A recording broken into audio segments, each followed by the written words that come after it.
Hi, everyone. Welcome to Plant a Good Seed here on IBM TV.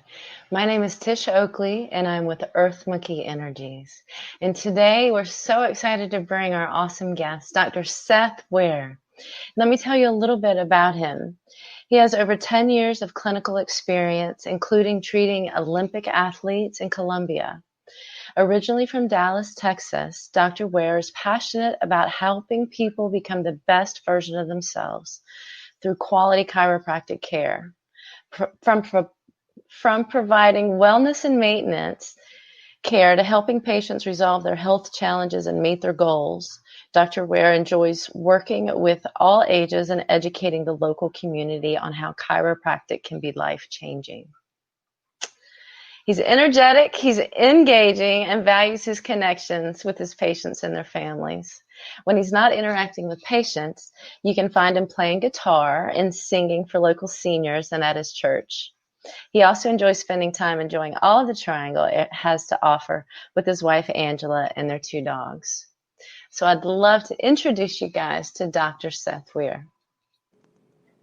Hey, good morning. Hey, good morning. How are you? Doing well. Wonderful, wonderful, wonderful. So I want to tell people just briefly about how we met, if we could, before we start getting into it and what our spark, our connection is.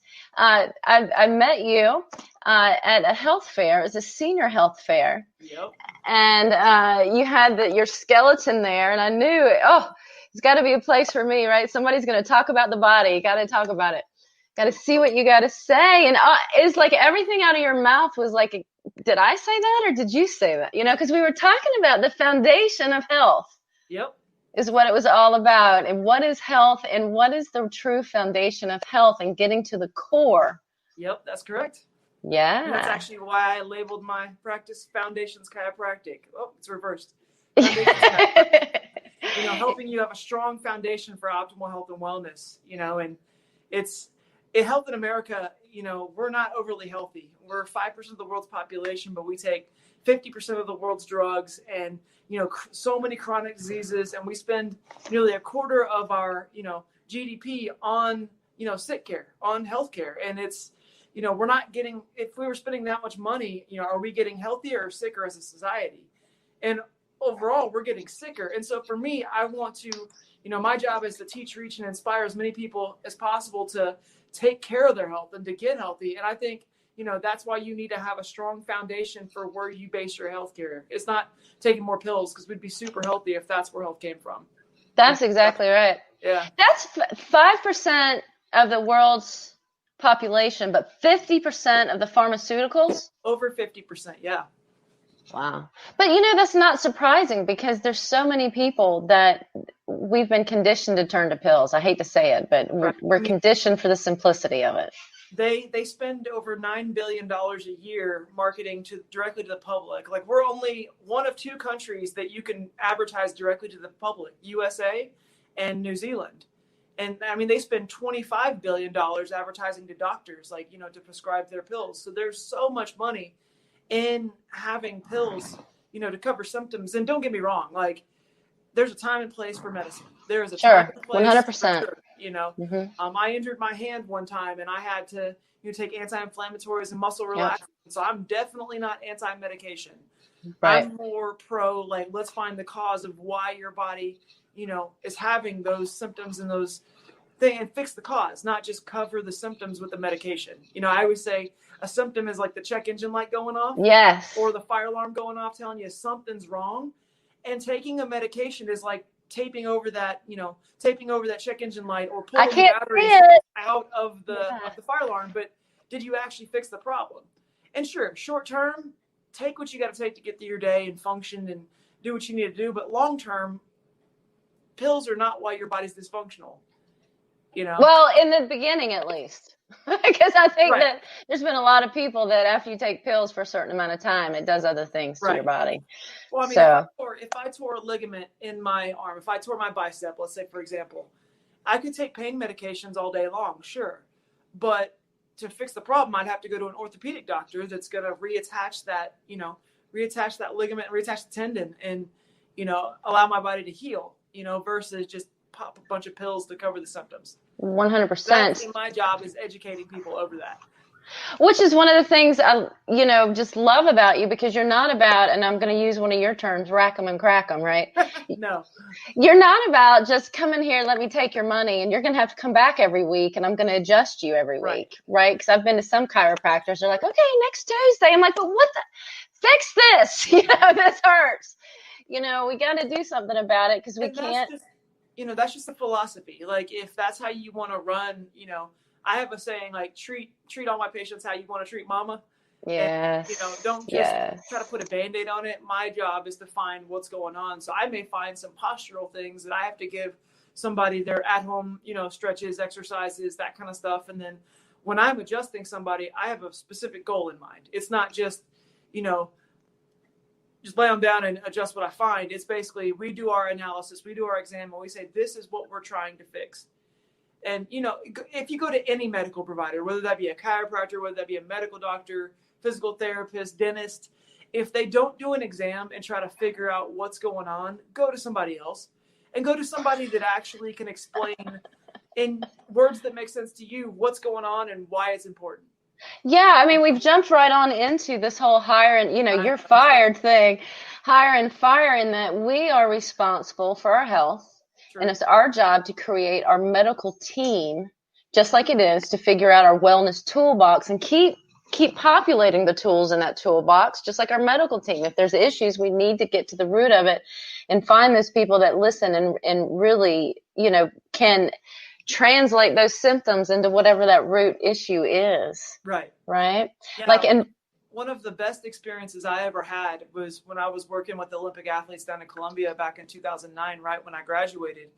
I worked side by side with orthopedic doctors and physical therapists. And it kind of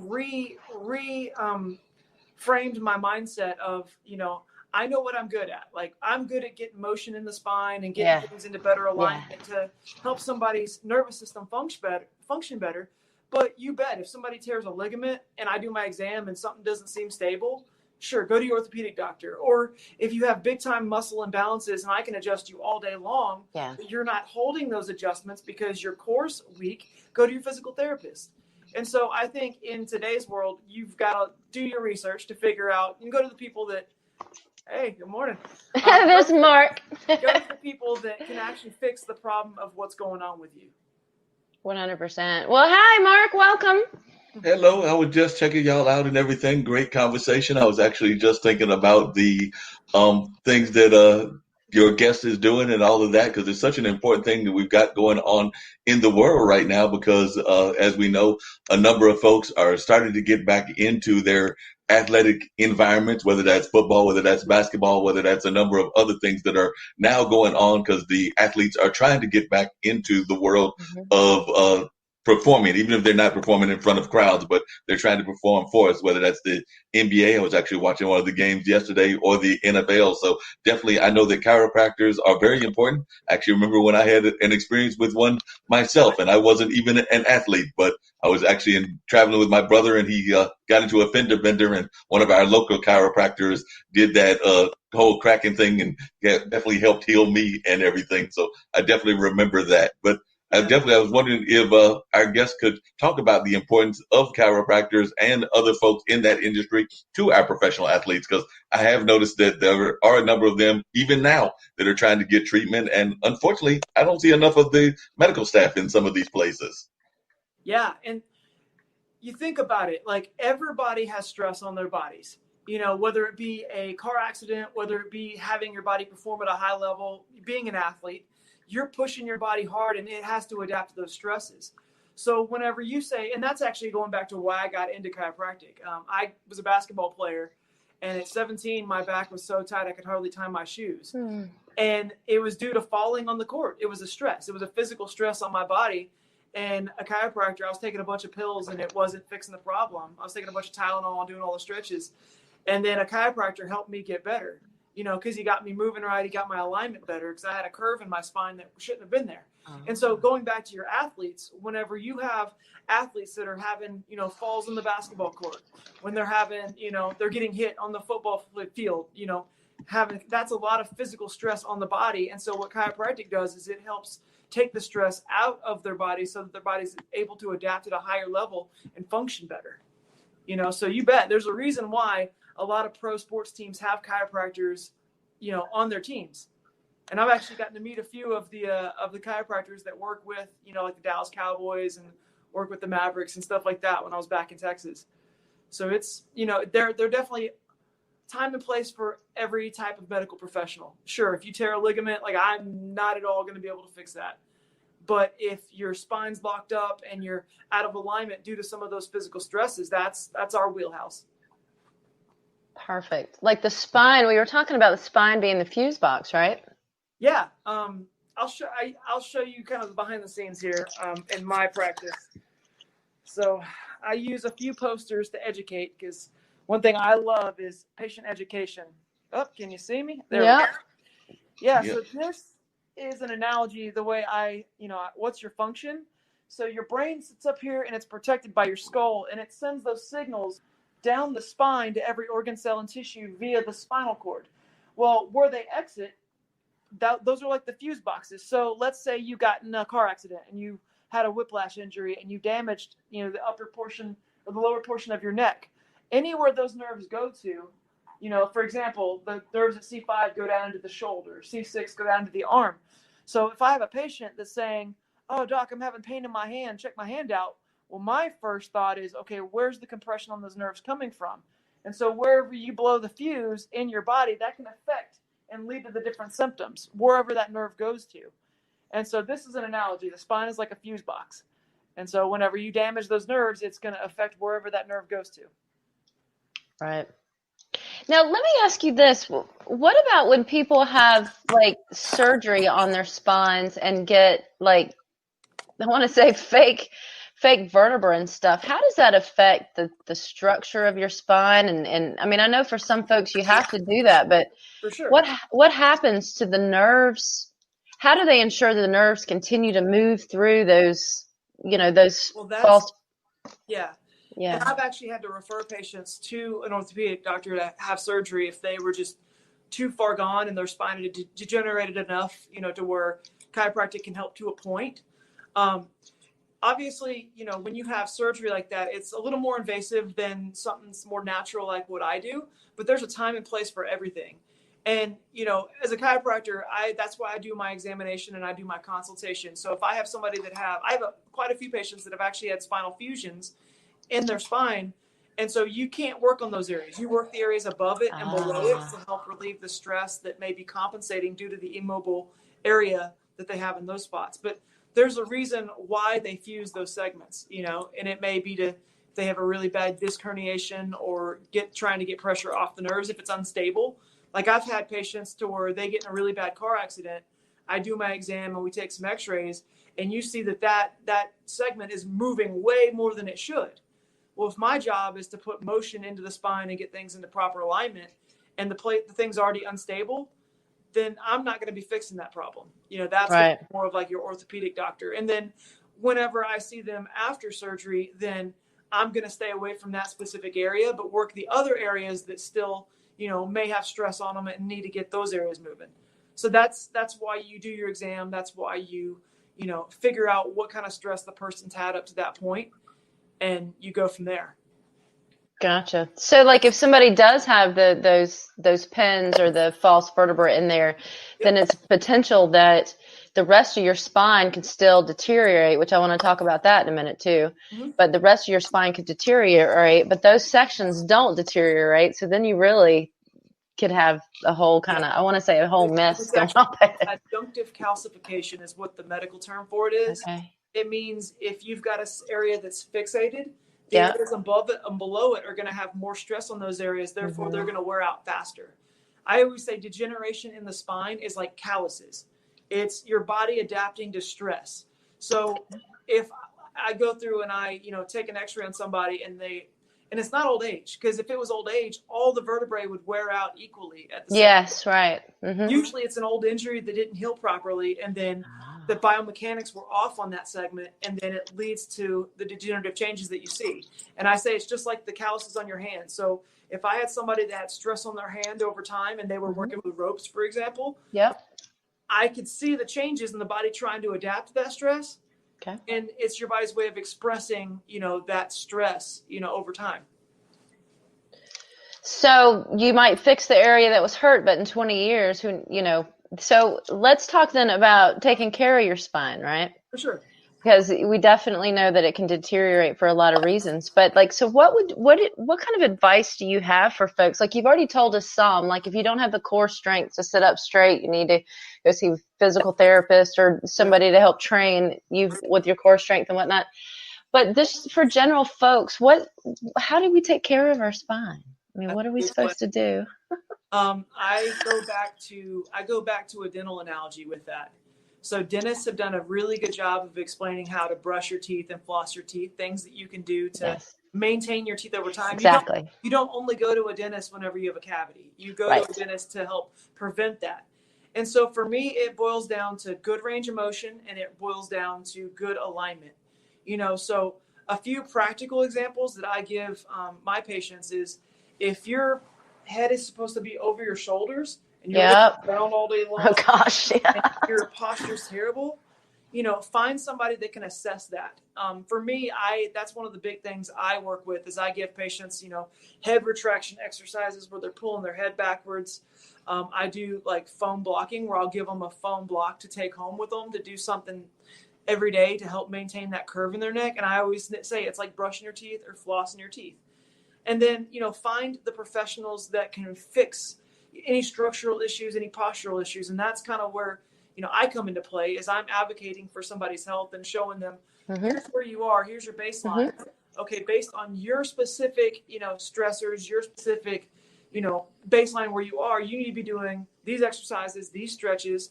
When I work on you, I'm going to be working on this specific area, wherever it is on them, and giving them the tools to maintain it. Kind of like I wouldn't just tell you to brush your teeth only when you get a cavity. Right. So the yoga's great, but also, I teach Tai Chi and Qi Kung, as you know, and one of the most important principles is pulling your spine up to the sky. I always tell people, your spine becomes a fulcrum between heaven and earth. Right. And you try to make it as long and as straight as you possibly can. And it really, and we do some Qi Kung exercises where we, tuck our chin in to do exactly what you're talking about. So these, it's perfect for posture. So important for our, I want to say, the efficiency of our bodies, right? Yep. But also for the long-term effects of our bodies, because you can see even people like middle-aged like me, that you see some people, they're standing up straight, their body's seeming to work, and then you see other people slumped over, their tails are tucked, Well, structure precedes function. So if your structure's off, your function's going to be off. So think of it like a car. So if you had a car and the car's tires were out of alignment, or the chassis was bent and not where it needed to be, that would lead to the function of the car not being correctly. So a practical example with our human frame is I have a lot of fun with my young athletes and my football players and stuff like that. And they're like, Doc, why are you so concerned about my head sticking forward, my posture scans? And I have them actually, I have them sit up tall, like you're doing with your people, and have them raise their arms up over their head. And then I actually have them stick their head forward, like they're on their phone or on their computer, and lift your arms up as high as you can. Oh, you can't do it? You can't do it. Your arms don't go up as high. So wow. Structure precedes function. So a young athlete coming in that's on their phone all day long, if they've maybe had an old whiplash injury or something, and their structure's off in their neck, eventually that will lead to their arm motion not being able to function the way it needs to. And so that's an injury waiting to happen. And so I always tell them, we need to fix this even before it becomes painful, because your structure's off, therefore you can't function the way you were designed to. That's vital. Injury waiting to happen. Because even when we're not talking about the physical structure of the body, I've had a lot of conversations with internalists that say that, a lot of things, a lot of the diseases that we face, a lot of the issues we face in our 40s, 50s, 60s, 70s, 80s, 90s start in our 20s and 30s. Exactly. So it's functional as well. If we don't have that posture, and if we don't take care of our flexibility with our spine, right, so that everything can move, then yes, you're going to have shoulder issues. You're going to have neck issues. You're going to have lower back issues. You're going to have a mess. In other words. It's now expressing all that stuff later on. Like you can adapt for so long when you're younger, and the older you get, the less you're able to adapt. And so, when you get your structure assessed and you get pressure off those nerves, your body's better able to adapt to those different stresses, whether it be physical, chemical, emotional stresses. And so it's just your body expressing when things are dysfunctional. Check engine light. Yeah. So, yeah. It's important. Health is not how you look and how you feel. Health is how you function. I mean, how many people knew somebody that looked good and felt good, and then they went to the doctor and they got diagnosed with heart disease or diabetes or, cancer, even though they looked good and they felt good, So I think the we should have more of a healthcare system that takes care of problems before they have an issue versus a sick care system that just deals with symptoms all day long. 100%. I love the Chinese. I was told years ago in China, they only paid their doctors when they were well. Yeah. Because if you got sick, then they've missed the bucket. Because the whole point is to take care of this vessel, right? Not to let it keep falling, because it seems like every time you get sick, then there's always that either chance of recurring. And you're saying that's the same thing with spinal injuries, right? That if you have an injury, then that's going to be a weak area for you potentially. And the area you just told us above and beyond and underneath that area is going to be a weak area for you to watch for the rest of your life. Yep. Everybody's got structurally, kind of based on their DNA and their genetics, areas of weak spots with your body, but you can also strengthen that through, finding the different providers that do the things that, can help your body function right. And I always go back to your health is your responsibility. Yes. My health is my responsibility. The best example I can give of that is my old office manager, Miss Kathy. She was diagnosed with cancer and told she was pregnant within a week of each other. They gave her 6 months to live, and she is still alive today, 31 years later.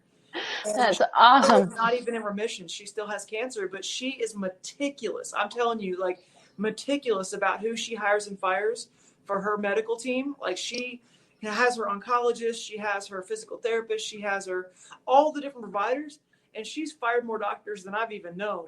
Just because if they're not putting her health first and they're not talking to all the other providers, she's like, nope, I'm not dealing with this. Like, this is my responsibility. And she's amazing. Well, that's what I think that's a big part of what it's going to take to revolutionize our healthcare system is for people to quit being victims and just accepting whatever people want to give them and do exactly like what Miss Kathy's doing. Right, and, exactly. Put themselves first, continue to listen. That doesn't feel right. How many times have I been talking to somebody and they're like, I just didn't understand what the doctor said. It just didn't seem to make sense. It just didn't. But he gave me all these pills and I'm taking them. I'm like, well, if talking to him didn't make sense, then why do you think the pills make sense? What island is he going to travel to because you're taking those pills? That's just ridiculous. Come on. I like to train my patients to be the annoying 5-year-old to ask why. So your thyroid isn't working. Why? Is it a deficiency? Is it a toxin that you're putting in your body repetitively? Is it the nerve supply is not getting to there? Why is it not functioning? Oh, I just have high blood pressure, doc, so I'm taking the medication. Well, why is your high blood pressure high? Like, why is your blood pressure high? Are you stressed at work? Is your neurology off? Are you, why is that dysfunctional? And so with anything health related, you always need to ask why your body's dysfunctioning, because we're not designed to be sick. Like, our bodies are not designed to have a bunch of pills to function and get through the day. We're designed to be healthy. And so when we're not healthy, the question is, why are you unhealthy? Is it an old injury that you had that didn't heal right? Is it, chronic emotional stress because you have toxic relationships? Or is it a food allergy? Like, my brother was able to reduce his blood pressure medicine when he figured out his food allergies, because it totally changed the system on the inside. So yeah. And I love what you said about continuing to ask why. Don't just ask the one why, because they'll give you the answer that they're used to giving you. Ask that why is that? And why is that? And why is that? So you get to that root cause that you can't get anything else away from, and then you got to deal with it. And the problem with a lot of people, I think, I hate to say there's a problem with a lot of people, because it's us, it's me too. I'm a people. But that they don't want to make the changes necessary. Yeah, it may not be easy. And sometimes getting healthy isn't easy. I mean, sure, it would be very easy to take a bunch of pills to, something in the morning to, help all the symptoms. That would be very easy. But sometimes you have to put in the work, whether it be going to a physical therapist that's going to get your, your core strong, it gets your, body stable, whether it be, going to a chiropractor to help, get your body moving correctly, get pressure off those nerves so that your body can heal. Whether it be even, eating right. Like, how many people said, oh man, I want to lose 30 pounds and I ate one salad and it changed my life. No, like, it's consistency over time is how you make changes, because we live in a microwave world. Like, we want things instantly. We want this pill to fix us completely. But the way physiology works, it doesn't work like that. Like, whenever I plant my grass and I plant my garden, sure, I would love for it to instantly, instantly come in and be healthy. But if I've got to, put the nutrients down so they can be healthy, I got to give it water. I've got to give it time. And besides the fact, you got to make sure that the ground that you're putting it on is right. Exactly. I mean, you got to go to the foundation really before you go any further, but before you do anything else, or else you're just going to waste your time. So good ecosystem.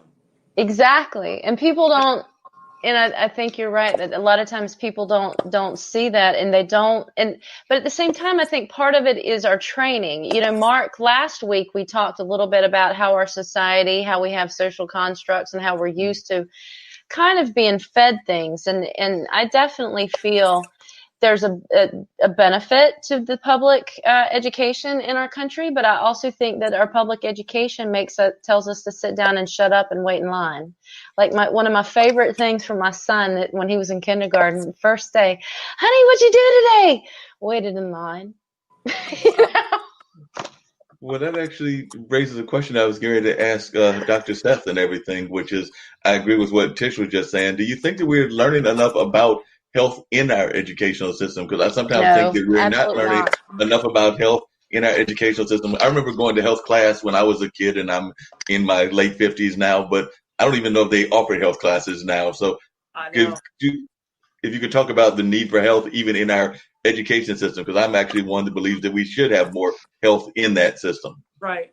Well, without knowledge, people perish. And so I think the more knowledgeable you are, in every area, it's going to make you, less ignorant to, how things work. And it gives you power. I mean, how many people back in the day were scared they thought the earth was flat and they were like, oh, we can't do this. And then they got enough knowledge of going further out into the ocean to where they eventually said, oh, well, maybe we can go explore and see new things.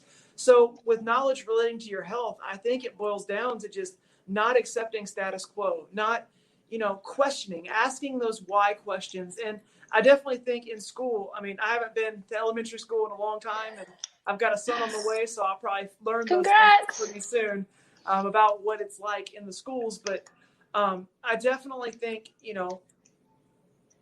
where's the incentive and where's the money coming from? If you've got a lot of money behind, pharmaceuticals, then you're going to have a lot more weight to be able to educate. There's a reason why they spend $25 billion a year marketing to doctors and $9 billion a year marketing to the American public, because that, when you say that enough times, like, ask your doctor about this, you're conditioned to think health comes from a pill.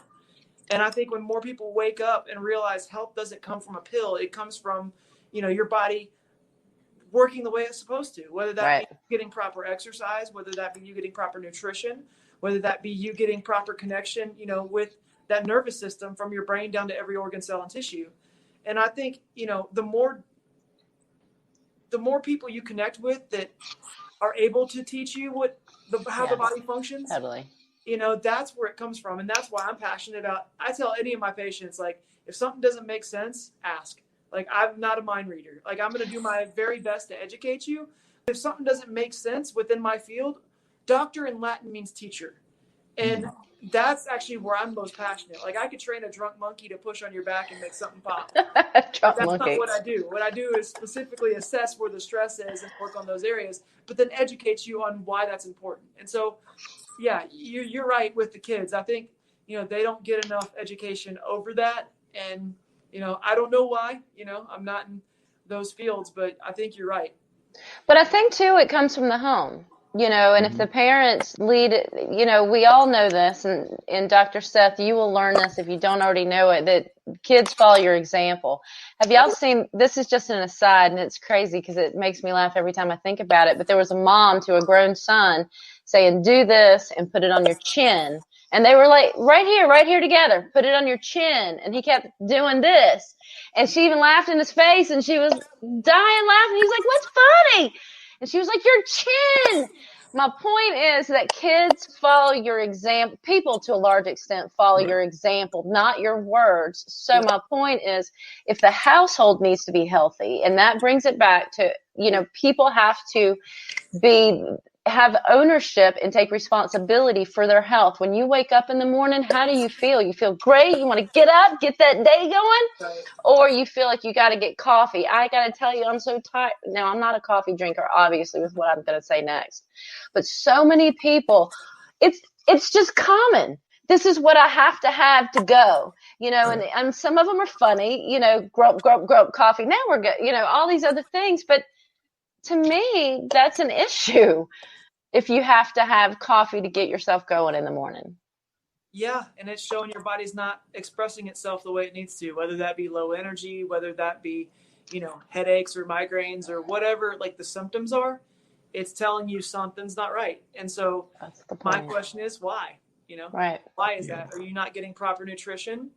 Are you deficient in certain supplements? Are you not investing in yourself and doing things like meditation, things like that? Like, we're not designed to be sick. We're not designed to be dysfunctional like that. And if you are, why? Are you not expressing nervous system the way it's supposed to? Like, or is it a mental, I hate to say it, or is it a psychological issue that you're not, taking care of what you need to take care of? And so it's coming out in your body, because I've always felt that things, they manifest in your energy body, or they're in your energy body, and then they manifest in your physical body.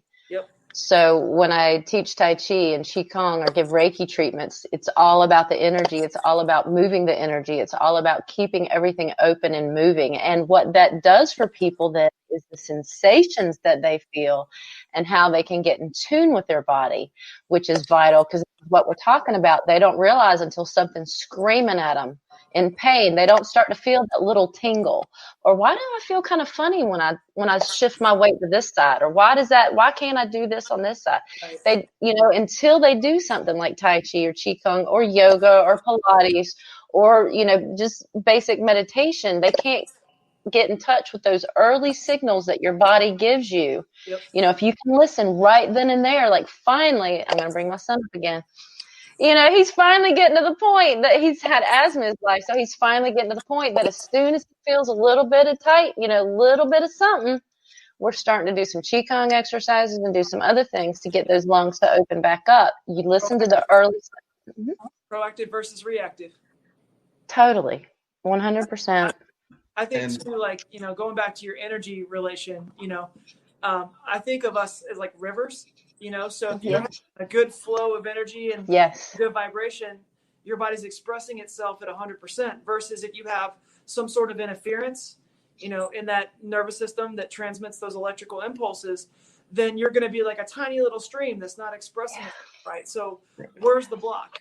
Is the block coming from an emotional stressor? Is it coming from a physical stressor, or even like a chemical stressor? Because if you have those three different stressors, you're going to be a tiny little river expressing yourself like a big free flowing river.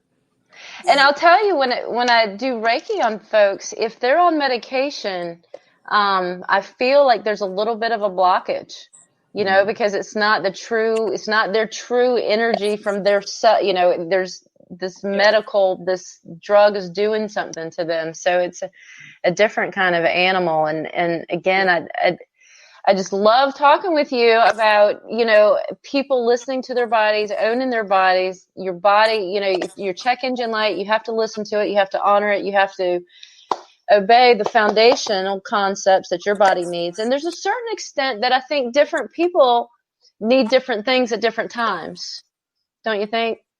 Like the way we manage our bodies, it depends on what season we are of our life. Yeah. I mean, that's, there's certain things you need all the time. You know, there are certain things that you may need more at different times of stress. You know, obviously, you know, if you're, you know, under a lot of stress, whether it be the holidays, whether it be, you know, then sometimes maybe you need a supplement more to, you know, make up for that. You know, I have patients, if they're really stressed out at work, and I say, if you're running in that red, you know, you're just always wound up, maybe you need to meditate more. You know, maybe you need to learn to calm your breathing down. Like, and I think identifying whenever you're, you know, in a stressful situation, whether it be a chronic stress, because we're designed to handle stress, like short term, basic, physiologically, we're designed to be under stress 3 days a week, like about 15 minutes at a time, you know, 3 to 4 days a week. You know, like back in the day, the caveman would see the tiger jump out, and then your eyes would get big, your heart rate would go up, and you'd run away from the tiger and then go back to, you know, hanging out with your friends. But how many people do you know nowadays that have chronic stress, whether it be, you know, always on phone calls? That's the issue. Like chronic stress. And of course we have high blood pressure and our body's trying to adapt to those stresses. But, you know, I think I told you this, but I always say your health is like you're wearing a backpack and treading water. And so for every stress that you have, it's like putting a rock in that backpack. So let's say, for example, you smoke. That's a chemical stress. That's like putting a rock in the backpack. Okay, let's say, you know, you've got a bad relationship, you know, that's an emotional stress. And then let's say you slip and fall down, you know, the stairs. That's a pretty big physical stress.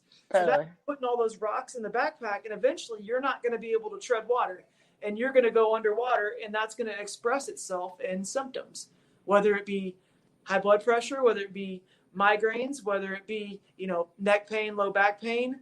I mean, your body it can't adapt to stress. It's going to tell you, I'm not happy. You know, because your energy, again, to me, it starts that your energy isn't balanced because you're not in balance. So things are going wonky. And like you said, there's times we can handle wonky. You know, we can agree with the wonky. But then it becomes, if we can't regain that balance, just like your wife is about to go through one of the wonkiest parts of her life, you know, and eventually though, but I know you, and I know you're going to help her balance that, you know, back out to where then she can be 100% for herself, for you, and for your child, you know, but you've got to find that balance. But there's so many people, it's just, there's even somebody, Mark, on this show, not on Plant a Good Seed, but that has been working, I don't know, 20 hours a week, and he keeps saying, I'm fine, it's good. Well, guess who's sick now? Just saying, you know, if you don't honor yourself. My son, knock on wood, said, Mom, I don't think you've been sick in like 3 years. I'm like, well, it's because I listen to my body. And as soon as my throat starts to hurt, or as soon as, you know, I get weak, or as soon as I start feeling cold, then I listen to it and I do something. And that's what I think everyone, you know, eventually needs to have that relationship with their body where they can hear what it's telling them. For sure. You know, Tish, one of the things I was getting ready to ask Dr. Seth, because it's a concern of mine of a number of folks around the world and everything, is it's actually a two-part question. Is one, I think that we're getting too many people that are too tied in because of the pandemic and everything. So they're tied into their computers and things of that nature. So because of that, they are adding stress to their life and things of that nature. And I don't know that they necessarily do a good job of addressing posture. Like, I'm not gonna even lie and say that I'm the best person with posture as well. So I was wondering if you could talk about the importance of having good posture and things of that nature, because I find that a number of folks don't have good posture and don't even think about good posture on a regular basis. So I do know that's part of the job of a chiropractor. So I would love to hear your thoughts on the need for good posture. Well, that's where I go back to the structure precedes function. You know, if your structure's off, your function's going to be off. And back when I first started in 2009, I hardly ever saw teenagers with headaches. And, you know, and it was and now I see it all the time, because what do you see teenagers do? They're looking down at their iPhones, because iPhones really weren't a big thing back then. And now we have all the smartphones, and kids are looking down constantly, and their posture is terrible. So now I'll have moms bringing their teenagers in, you know, oh, he's getting headaches daily.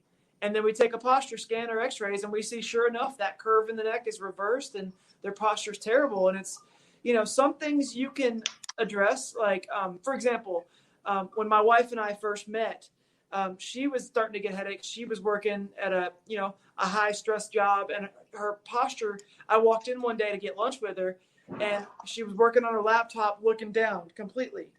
And she was doing that every day for 8 hours.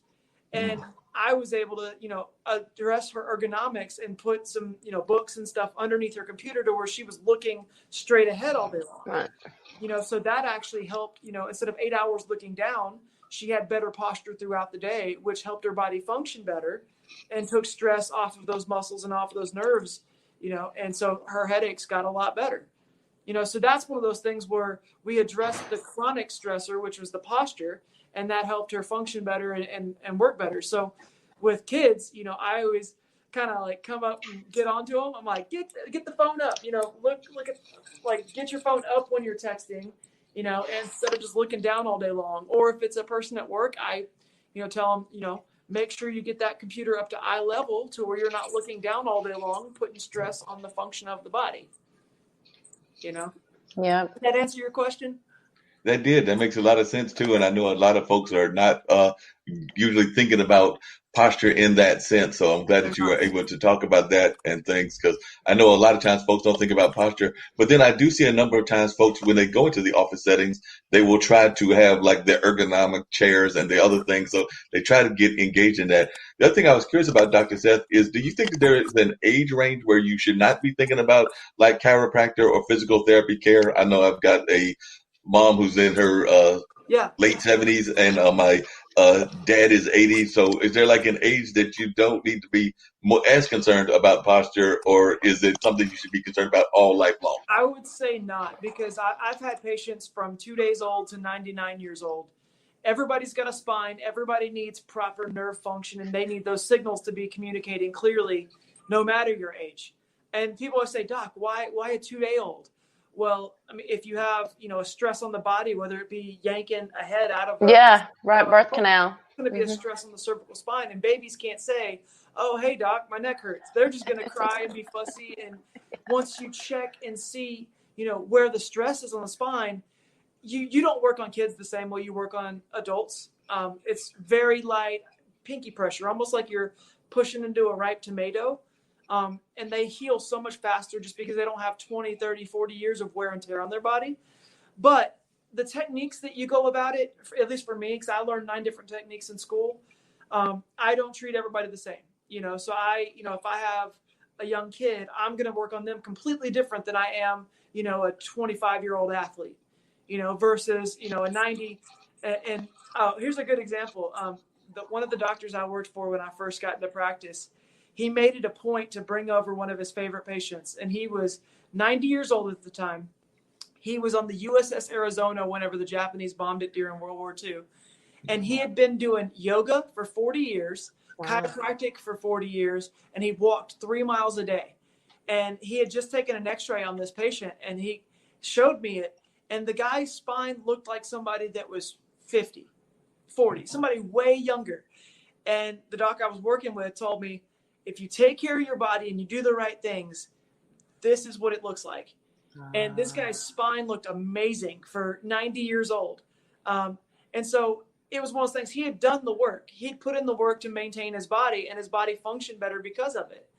And so that goes back to your health is your responsibility. But there are certain cases that, when I do my exam, I'm not comfortable working with them because there's other conditions going on that aren't chiropractic related. And so, in that case, I would refer them to, their primary care doctor or a different doctor that would fix those kind of conditions. But do you want to tell us about the guy with the high blood pressure? Because that was a really interesting one that just shows that people aren't listening to their body. Right. Sure. I had a patient one time that came in, and he'd been under chiropractic care before. And he knew kind of how when you have, pressure on the nerves in the upper neck, it leads to, headaches and stuff like that. Well, he comes into my office and he was, hey, doc, just crack me. I need a good crack. And I was like, no, I'm going to do my exam. I'm going to figure out, where your stress is, what's going on with you. And I did my consultation. Everything seemed normal. And then I took his blood pressure, and normal blood pressure is 120/80. His was 220/180. Wow. So he was literally about to stroke out. And I told him, sir, go immediately to the ER. You're not having a headache because you have a kink in your neck and your spine's not moving right. You're having a headache because you're about to stroke out. Go to the emergency room, get this addressed. And then, maybe come back. But Yeah, if you in need that it. case, the cause of his headaches was not a misalignment in his neck. It was because of his blood pressure. And that was where if I were to work on him and adjust him and something were to happen, oh, chiropractor causes the, and it's like, no, he walked in with that. And I did my job as a medical provider, assessing him and doing my exam. And in that case, I couldn't help him, And you had a great deal of integrity, Yeah. like you said, because you still could have worked on him. But in addition, for you to take the time to do the exams, because I know I've been to chiropractors and they're just ready to rack and crack and get you out of there 10 minutes, and how many patients can they get in? But for you to actually take the time and go through, take blood pressure and all of that, some people may not understand why it's important, but it's important for you to get to what the true root issue is. Right. To know what you can do. Somebody's safe and you are the right fit for them. Right. So that's why you do your exam. And if you go to any medical provider and they don't do an exam, then, they might not find the cause. They might not actually address the thing. I learned this lesson pretty valuably myself whenever I was in chiropractic school. So I started getting red rashes all over my arm whenever I was in chiropractic school. And I went to the medical doctor just to, kind of see what was going on. Mm-hmm. And he spent maybe 45 seconds in the room with me, maybe.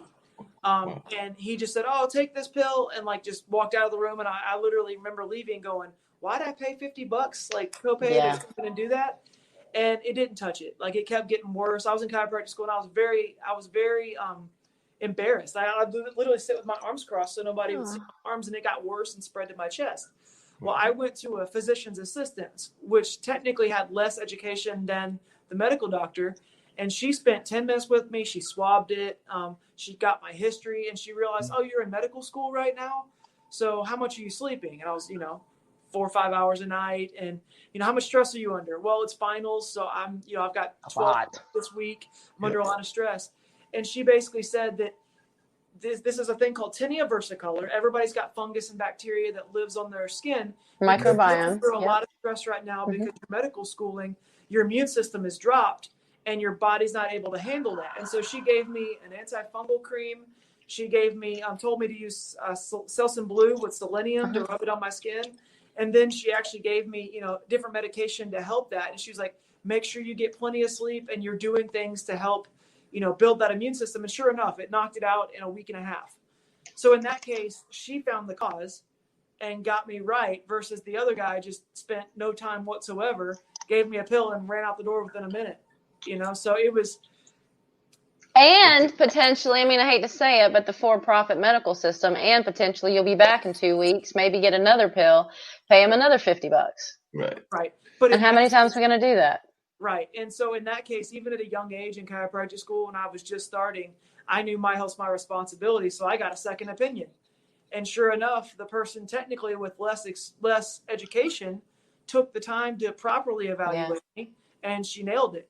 And so that kind of framed my mindset with, I never wanted to be one of those rack 'em and crack 'em, just, lay them down. You can do a good job quickly and efficiently and answer any questions. You don't have to sit there and talk college basketball with somebody and waste their time. Right. But you can also be, educating somebody and getting to know their stressors and their what they have going on, and do it efficiently, But if you go to somebody and they don't do all that, then, maybe it's time for a second opinion.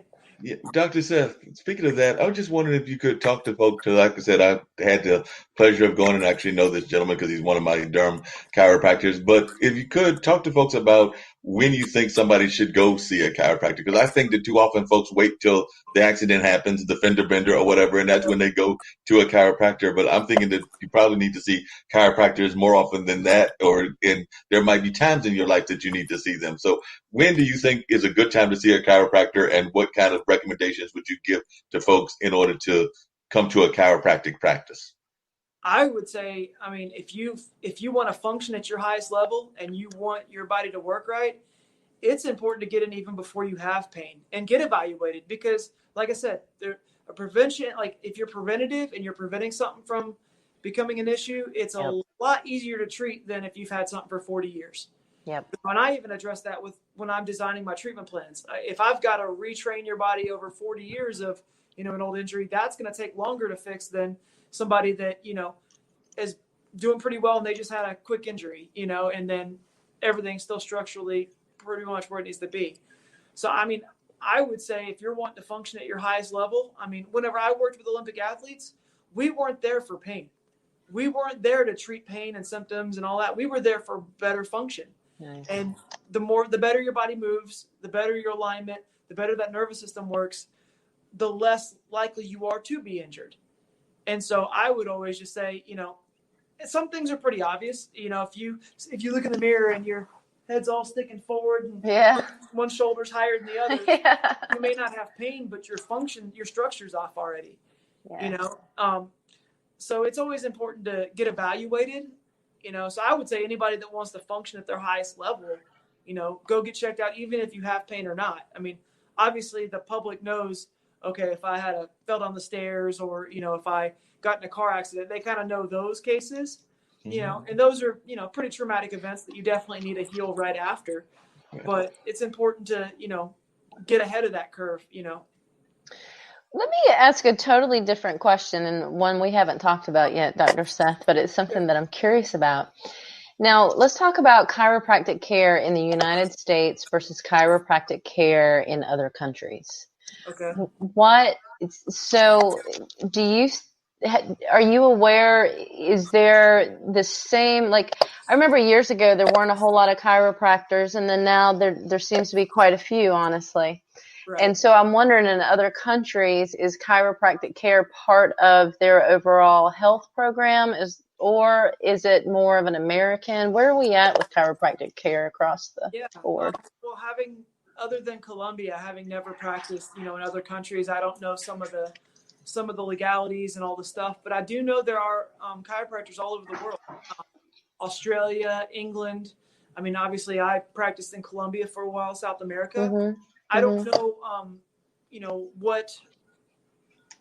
how much schooling you have to get into those different areas. And if it's true chiropractic, but I know in certain countries like England and Australia and, Colombia, it is, chiropractic, but I mean, I can't really speak to that very well, having only practiced in America, but I've got friends that have practiced in different areas, and I don't know to what extent they had to go past certain, boards and that kind of stuff. I don't know, what that entails, just because I've never done it. Or if it's real similar to the things you do. I guess it would be, wouldn't it? Yeah. Because the spine is the spine. The spine is the spine. Different areas, you have different things that you can do under your license. So when I practiced in Texas, there were certain things that I can do legally because the chiropractic board in that state, they had, put it in their statutes and you were legally able to do those things. And then in North Carolina, there's different statutes that you can and can't do depending on the legality aspect of it. So I'm not sure, I think in England, you can't take x-rays, stuff like that. Oh, wow. In the US, you can. So there are certain guidelines that you have to work within based on where you're practicing.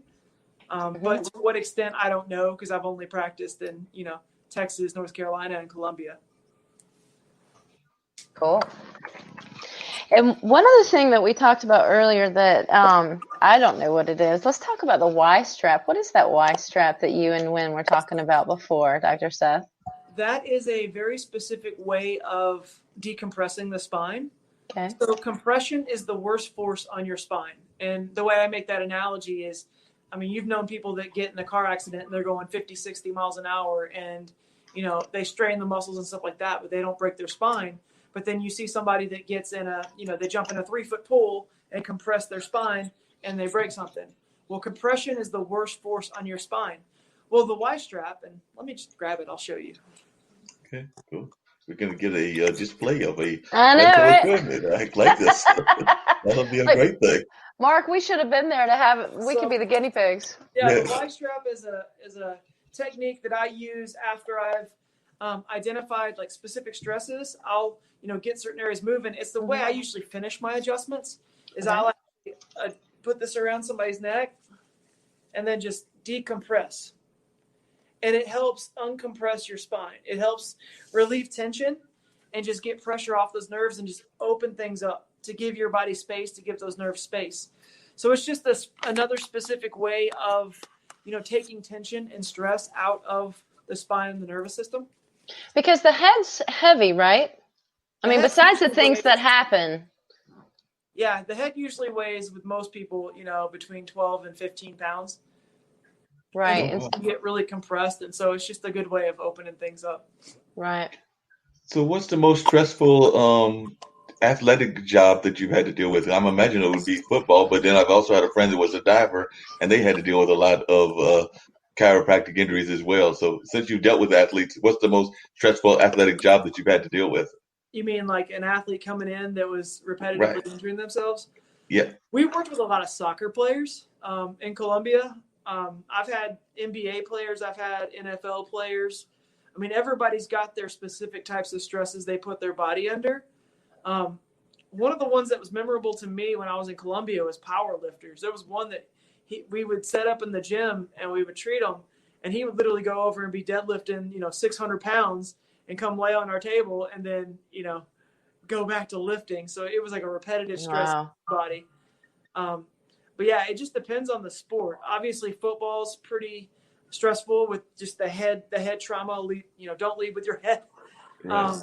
Dancers, actually, when I worked with a lot of dancers when I was in Treat, and he would literally go over side by side with like some of the college athletes that were near where our clinic was. Mm-hmm. Dancers, especially ballerina dancers, they would mess their ankles and toes up really bad. But every sport has its specific types of stress, on the body.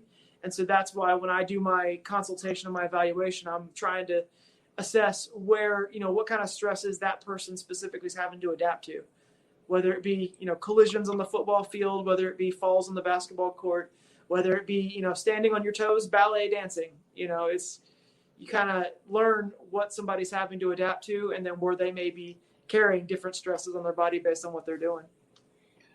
Yeah, because one of the things you said earlier that I really resonated with me and everything was talking about how we need to talk to our doctors and our providers, be that the chiropractors, be that the physical therapists, be that the regular doctors, because I know that one of the shows on TV that I used to enjoy watching was Dr. Quinn, and I also used to like watching the doctor in Bonanza because it seemed like I know they were characters, but it seemed like they were actually involved and actually having conversations with their doctors on a regular basis. And I do think we've gotten away from that. I think we've gotten away from that ability to actually talk to our doctors and have these conversations, because I think that that's something that we all need to do on a regular basis is talk to our doctors and have these conversations with them. Because I think too often we are too quick to get the pill and be happy with it and not ask why. And I like the why. There's different providers too, because chiropractors and medical doctors and dentists are all like mechanics. You got your good ones and your bad ones. You got the few that will take the time to educate,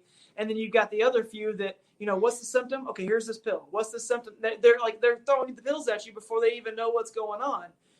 But I think you can't make a broad brush with that. Like everybody's unique with how they operate. But I think overall, because there's so much money in, the pharmaceuticals, that now it's just, this is the symptom, let's take this pill for that. And my question is, why is the symptom there? Yes, it's not because of a lack of a pill. There's a reason why that symptom's there. And sometimes it's something I can fix. Sometimes it's something a different other provider can fix. But the question is why? Right. Right. Or the change that the patient needs to make, period. Doesn't want to make. Like a change in diet. 80% of disease in America right now is chronic disease caused by lifestyle choices.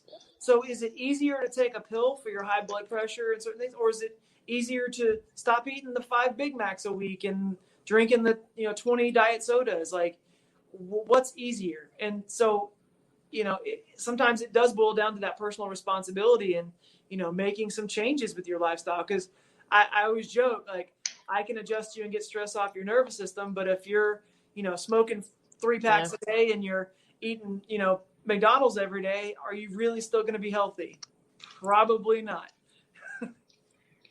Yeah. So I guess we're coming down now that we're past 2:00. Let's just bring it on down home here and wrap it up. When we talk about what is health, right? Mm-hmm. So you want to answer the question for us? It's a huge question, but. So what is health? I mean, is health how you look and how you feel? I mean, because some people look good and felt good, and then they went to their doctor and they got diagnosed with cancer. Or, Right. I had a buddy of mine that had lung cancer, and he looked good and he felt healthy, but he went to the doctor and it was the most surprising diagnosis he'd ever had. So health is not how you look and how you feel. It's, it's how you function. If your body's functioning at 100%, then your body's healthy. And so in my paradigm, the way I look at health is what controls function of your body. It's the nervous system. If that nervous system shot due to, physical, chemical, and emotional stresses, then you're not going to function at the highest level. And if it deals with, for me, like if I assess somebody's spine and they have misalignments or they have, a lack of range of motion on those individual joints, it's going to affect that nervous system, and that nervous system's not going to work the way it needs to. I mean, how long can you go without, eating or drinking water or breathing? A few minutes. How long can you go without a nervous system? Not 1 second. So Right. What are you doing to invest in, helping your body function right? What are you doing to, ask the right questions as to why you're experiencing certain symptoms? And so if you're not functioning right, you're not going to express life at that maximum level. Well, to me, it's, I love your definition. It's how you function. Health is how you function optimally. But I also, there's a lot of other components, I think, too, when we talk about a broad range of health, such as your spiritual health and your mental health, which can feed into your physical health eventually, and become one of those stressors like you talk about. So I think that true balance is what's necessary for folks. Once again, I always come back to the balance. And I know you believe in balance, too. That was, I think, the first, one of the first things we talked about. Right. It's funny you mentioned that, because I think I found there was the World Health Organization's definition of health was basically like the optimal spiritual, emotional, physical well-being. Like it was, if you look up their definition of health, it was, that it wasn't how you look and how you feel. It was, your body being balanced in all those different areas. But it's so much easier, honestly, to look good than it is to be healthy. Oh, yeah. I mean, honestly, you put paint on, you can put stuff in your hair, fancy clothes, you're good. One of my mentors, his name's Dr. Chris Zano. He was Mr. Universe, like big bodybuilder. Oh, wow. Yeah. And then he actually ended up getting ulcerative colitis, where his bowels didn't work right, and they were going to have to take out his intestines. And he looked like Mr. Universe. Like he was just, he was selling supplements. He was doing all those things, and he wasn't healthy because his body wasn't functioning right. It's amazing. And if you don't listen to those signs early enough and make the modifications necessary, because again, things are always going to change. Don't you agree? It's the only constant. Things are going to change. Yeah, for sure. Yeah. Well, think about it. The stresses that the humans had to deal with 200 years ago are vastly different than the stresses that we have nowadays. I mean, nowadays it's more posture related because of the computers and technology versus 200, 300 years ago. It was, you were lifting heavy objects because you didn't have anything to help you. It is, but it surprises me how slowly our bodies evolve. So it's like, it seems like our society evolves a little bit faster than our bodies evolve. Because our bodies still, and I'm talking about our nervous system now, because, when that sympathetic nervous system comes on, that's really supposed to keep us safe, right? It's when that saber-toothed tiger that you were talking about, it's when that jumps out of the woods. It's when we're about to fall off the mountain. It's when that the other clan shoot me with an arrow. That's what it's for. But instead, because of what we watch, the way we walk, everything, that we have constant stress in our life, and we're the ones creating it. For sure. It looks like the doctor's got a good idea, because he's showing us balance, and I'm seeing the balance thing behind us, and it seems like that's what we need, is the balance. Because that's one of the questions I was going to ask is, I think that too many folks are thinking that we can't be balanced in this crazy age that we're living in with the pandemic and everything else going on. But it seems to me that both Tish and Dr. Seth would argue that we are facing a crisis in the world, but we can, as individuals, work on being balanced. And definitely that's something that we should work on, is being balanced even in the midst of this craziness that we're in the middle of with the pandemic. Was that a correct assessment, Dr. Seth? Well, the more balanced you are and the better your body's functioning, the better you're going to adapt to those different stressors. That's it. So whether it be, your immune system, like I was stressed out at school because I was not sleeping good. I was, chronically stressed with the emotional stress of tests and stuff like that. And so there's certain things you can do, whether it be meditation, whether it be chiropractic, whether it be supplementation, whether it be like CBD oils, like whether it be all these different things that allow your body to heal and function better and, de-stress. That's going to allow you to adapt to those stresses better. And what I was showing you was, in your nervous system, like you have your gas pedal, which is your sympathetic nervous system. And then you have your parasympathetic nervous system, which is your rest and digest. Well, you can't be in both at the same time. Whenever you're high, running from that tiger, whenever you're chronically stressed, you're not going to be able to rest and relax like you were designed to, which can lead to, different symptoms where you have a balanced nervous system, you have good energy, you're resistant to infections, you're mentally alert, versus if you're, unstable nervous system, that can lead to headaches and seizures and stuff like that. And, so it all boils down to that nervous system and your ability to adapt to those stresses. And obviously some stresses are bigger than others.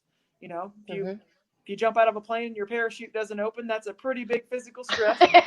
Versus if you have, repetitive, bad posture, that's a stress, but it's not as intense as, that other stress. 100%. But it can feel after 20 years of it though, man. It's like, give me that 5 seconds of jumping out of the airplane. Well, Dr. Seth and Tish, y'all can have jumping out of the airplane. I'm not trying to get out of anybody's airplane, jumping out of it. I'll stick her here on the earth, so I won't go for the jumping out of the airplane. I'll leave that to you two if y'all want to do that.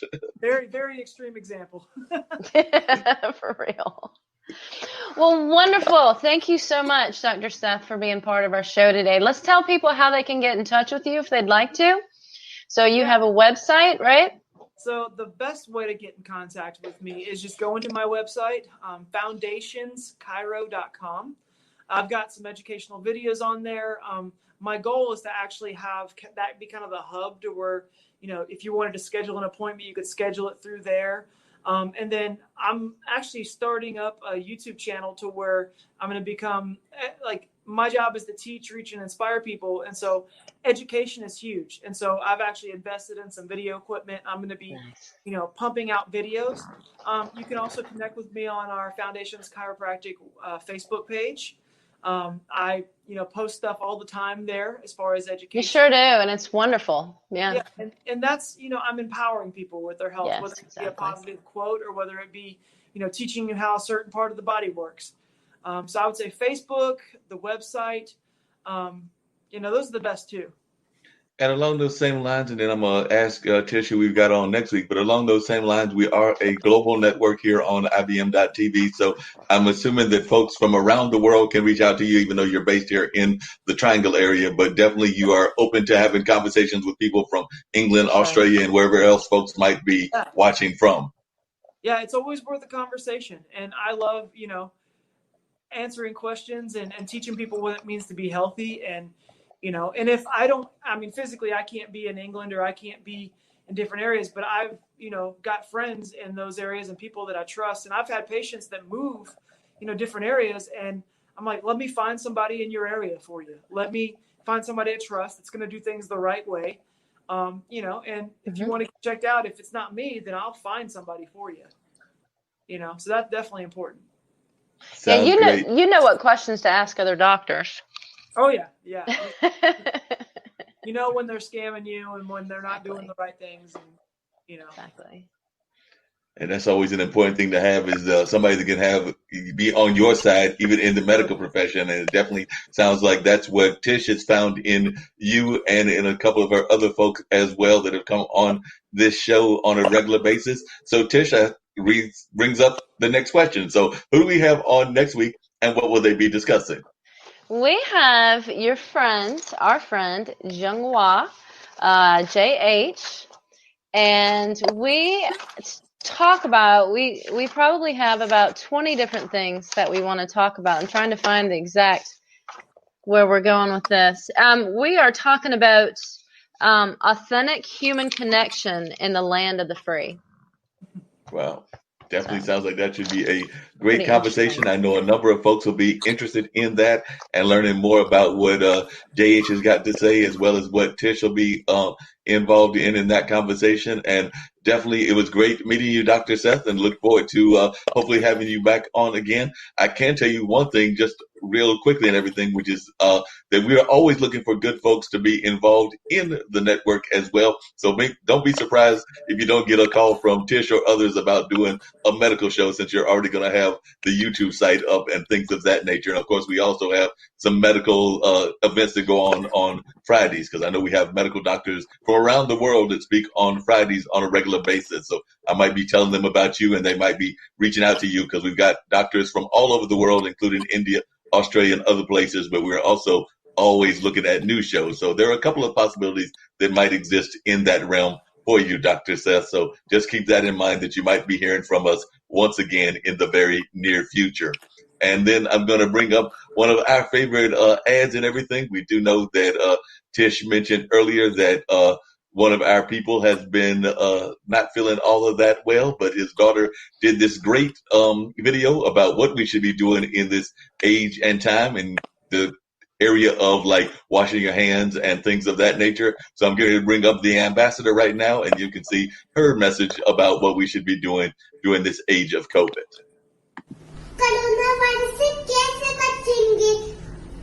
Okay, hand धोकर और ऐसे हमने खांसी जब आएगी तो ऐसे करेंगे, अछू अछू, और कोरोना वायरस को धन्यवाद हमारा म्यूजिक सुनने का.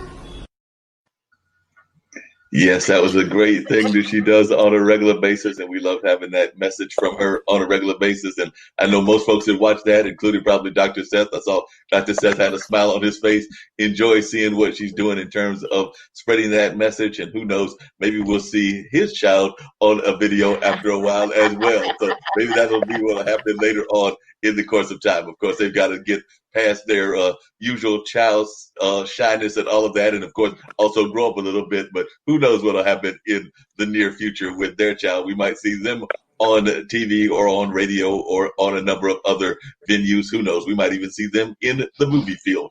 But right now, I'm getting ready to put on the video that was the Plant a Seed video that brings on the show, but also closes the show, so that folks can know where they can find this show on a regular basis. And then we'll have the airplane that gets us on out of here.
I didn't. The viewers just